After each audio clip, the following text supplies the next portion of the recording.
ஒரு அழகிய கிராமத்தில் விளையாட்டுத்தனமும் ஆர்வ மிகுதியும் நிறைந்த ஒரு கழுதை வாழ்ந்தது.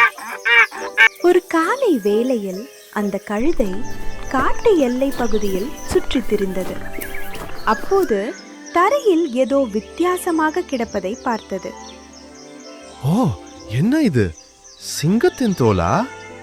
உண்மையிலேயே சிங்கத்தின் தோல். இது நான் போர்த்திக்கிட்டா எல்லாரும் என்ன சிங்கம்னு நினைச்சு பயந்து ஓடுவாங்க.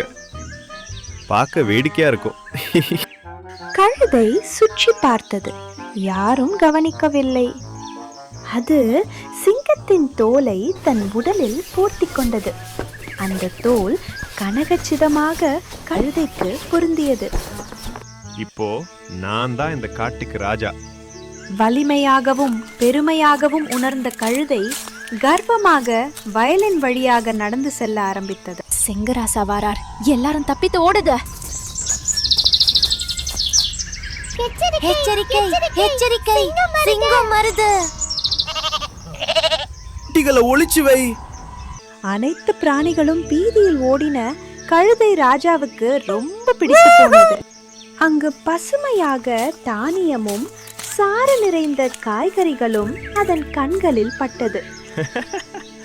இங்க உள்ள எல்லா காய்கறியும் ராஜாவுக்கு தான். சிங்கத்தை யாராலுமே தடுக்க முடியாது.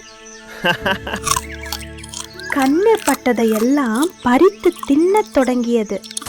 மேலும் பயிர்களை காலால் மிதித்து நாசம் செய்தது. சிங்கம், சிங்கம், நம்ம வயல்ல சிங்கம் இருக்கு, ஓடுங்க, உயிரை காப்பாத்துங்க. கழுதைக்கு சந்தோஷத்தில் தலைக்கால் புரியவில்லை. தான் சிங்க வேடத்தில் இருப்பதை மறந்தது. கழுதை கனைத்தது இடி முழக்கம் போல் எல்லா இடங்களிலும் எதிரொலித்தது. டேய், என்னடா சத்தம் இது? சிங்கம் இப்படி கத்தாது. இது நம்ம கொழுப்பு பிடித்த கழுதை தான். நம்ம பயிரெல்லாம் நாசமாக்கிட்ட, அத பிடிங்க. ஆத்திரமடைந்த விவசாயிகள் கையில் கிடைத்த கட்டைகளுடன் சிங்கத்தை இல்லை கழுதையை நோக்கி ஓடினர். ஏய், கேடுகெட்ட கழுதையே, உன்னை என்ன பண்றோம் பார். விவசாயிகள் கழுதை மீது இருந்த சிங்கத்தின் தோலை பித்து எடுத்தனர். இப்ப அடிக்கிற அடியில வேஷம் போட்டு ஏமாத்தணும்னு கனவுலையும் நினைக்க கூடாது. அனைவரும் சேர்ந்து கழுதையை அடி வெளுத்தனர். அந்த அடியை கழுதை வாழ்நாள் முழுவதும் மறக்காது. ஐயோ, மன்னிச்சிடுங்க. இனிமே இப்படி ஏமாத்த மாட்டேன். வலி தாங்க முடியாமலும் அவமானத்தாலும் கழுதை வெகு தூரத்திற்கு ஓடியது.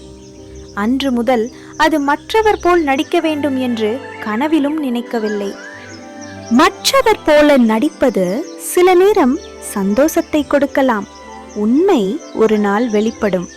அப்பொழுது அதற்கான விளைவுகளும் வரும் என்பதை அந்த கழுதை கற்றுக்கொண்டது. பட்டது போதுண்டா சாமி. இனிமே நான் நானாக இருப்பேன். நண்பர்களே, என்னோட கதையை நீங்க பார்த்தது எனக்கு ரொம்ப சந்தோஷமா இருக்கு. நாம நண்பர்கள் ஆகலாமா? உங்களுக்கு இந்த கதை பிடிச்சிருந்தா சப்ஸ்கிரைப் பண்ணுங்க. அடுத்த முறை சந்திப்போம்.